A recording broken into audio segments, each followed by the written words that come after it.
नमस्कार मित्रांनो, आज आपण कम्युनिटी हेल्थ ऑफिसर म्हणजेच CHO भरतीबाबत अत्यंत महत्त्वाची आणि सध्या चर्चेत असलेली अपडेट जाणून घेणार आहोत. महाराष्ट्रातील हजारो विद्यार्थ्यांनी या भरतीसाठी अर्ज केलेला आहे आणि सध्या सर्वांच्या मनात एकच प्रश्न आहे, CHO परीक्षा होणार का? कोर्टाने भरतीवर स्टे दिला आहे का? आणि पुढे नेमके काय होणार? म्हणून हा व्हिडिओ शेवटपर्यंत नक्की पहा, कारण आज मी तुम्हाला कोर्ट केस, पात्रतेचा वाद आणि पुढील प्रक्रिया या सगळ्याबद्दल सोप्या भाषेत माहिती देणार आहे. सर्वप्रथम आपण थोडक्यात समजून घेऊया की कम्युनिटी हेल्थ ऑफिसर म्हणजे नेमकं काय. CHO ही भरती नॅशनल हेल्थ मिशन अंतर्गत केली जाते. ग्रामीण आणि दुर्गम भागातील आरोग्यसेवा मजबूत करण्यासाठी हेल्थ अँड वेलनेस सेंटरमध्ये CHO नियुक्त केले जातात. त्यांचे मुख्य काम म्हणजे प्राथमिक आरोग्य सेवा देणे, रुग्णांचे मूलभूत उपचार, मातृ व बाल आरोग्य सेवा, लसीकरण कार्यक्रम तसेच विविध राष्ट्रीय आरोग्य कार्यक्रमांची अंमलबजावणी करणे. महाराष्ट्रात या पदासाठी मोठ्या प्रमाणात उमेदवारांनी अर्ज केले आहेत. अनेक विद्यार्थी या परीक्षेची तयारी करत आहेत, पण दरम्यान पात्रतेसंदर्भात एक मुद्दा उपस्थित झाला आणि तो थेट कोर्टात गेला. हा मुद्दा आहे BHMS + CCMP पात्रतेबद्दल.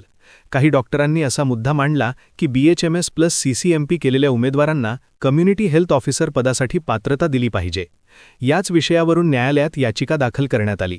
त्यामुळे भरती प्रक्रियेवर प्रश्नचिन्ह निर्माण झाले आणि उमेदवारांमध्ये संभ्रम निर्माण झाला. आता सर्वात महत्त्वाचा भाग म्हणजे 17 फेब्रुवारीची कोर्ट अपडेट. या प्रकरणाची सुनावणी बॉम्बे हायकोर्ट नागपूर बेंच येथे होणार होती. अनेक उमेदवार त्या निर्णयाची वाट पाहत होते, पण त्या दिवशी कोर्टात काही इमर्जन्सी केसेस आल्यामुळे ही केस बोर्डवर आली नाही, म्हणजेच त्या दिवशी या प्रकरणाची सुनावणीच झाली नाही. त्यानंतर वकिलामार्फत पुढील तारखेची मागणी करण्यात आली आहे, म्हणजेच लवकरच या प्रकरणाची पुढील सुनावणी होणार आहे.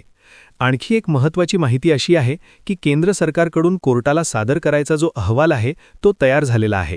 त्यामुळे पुढील सुनावणीमध्ये या अहवालावर चर्चा होण्याची शक्यता आहे. म्हणजे सध्या परिस्थिती अशी आहे की भरती पूर्णपणे रद्द झालेली नाही आणि अंतिम निर्णय अजून आलेला नाही. त्यामुळे विद्यार्थ्यांनी घाबरण्याची अजिबात गरज नाही. खरं तर प्रत्येक भरती प्रक्रियेमध्ये काही वेळा कायदेशीर अडचणी येतात. कोर्टात प्रकरण गेल्यावर काही दिवस किंवा काही आठवडे प्रक्रिया थांबते, पण नंतर निर्णय आल्यानंतर प्रक्रिया पुन्हा सुरू होते. त्यामुळे CHO भरतीबाबतही अंतिम निर्णय कोर्टाच्या पुढील सुनावणीनंतर स्पष्ट होऊ शकतो. महाराष्ट्रातील ज्या उमेदवारांनी कम्युनिटी हेल्थ ऑफिसर पदासाठी फॉर्म भरले आहेत त्यांना एक महत्त्वाचा सल्ला आहे. कोणत्याही अफवांवर विश्वास ठेवू नका. सोशल मीडियावर अनेक वेळा चुकीच्या बातम्या पसरवल्या जातात. काही जण सांगतात की परीक्षा रद्द झाली आहे, तर काही जण सांगतात की भरती थांबली आहे. पण अधिकृत माहिती येईपर्यंत अशा गोष्टींवर विश्वास ठेवणे योग्य नाही. तुम्ही तुमचा अभ्यास सुरू ठेवा, कारण कोर्टाचा निर्णय कधीही येऊ शकतो आणि भरती प्रक्रिया पुन्हा सुरू होऊ शकते. तयारी केलेल्या विद्यार्थ्यांनाच त्याचा फायदा होतो.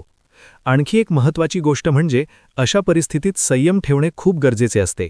स्पर्धा परीक्षा देणाऱ्या प्रत्येक विद्यार्थ्याला कधी ना कधी अशा परिस्थितीला सामोरे जावे लागते, पण जो विद्यार्थी सातत्याने तयारी करत राहतो तोच शेवटी यशस्वी होतो. जशी पुढील कोर्टाची तारीख जाहीर होईल किंवा या भरतीबाबत नवीन अपडेट येईल तशी माहिती तुम्हाला नक्की दिली जाईल. हा व्हिडिओ जास्तीत जास्त विद्यार्थ्यांपर्यंत शेअर करा, जेणेकरून चुकीची माहिती पसरू नये आणि सर्वांना खरी अपडेट मिळेल. आणि जर तुम्हाला nursing, health department, MH nursing CET आणि अशाच महत्त्वाच्या अपडेट्स हवे असतील तर आपल्या MH नर्सिंग CET ऑफिशियल चॅनलला सबस्क्राईब करायला विसरू नका.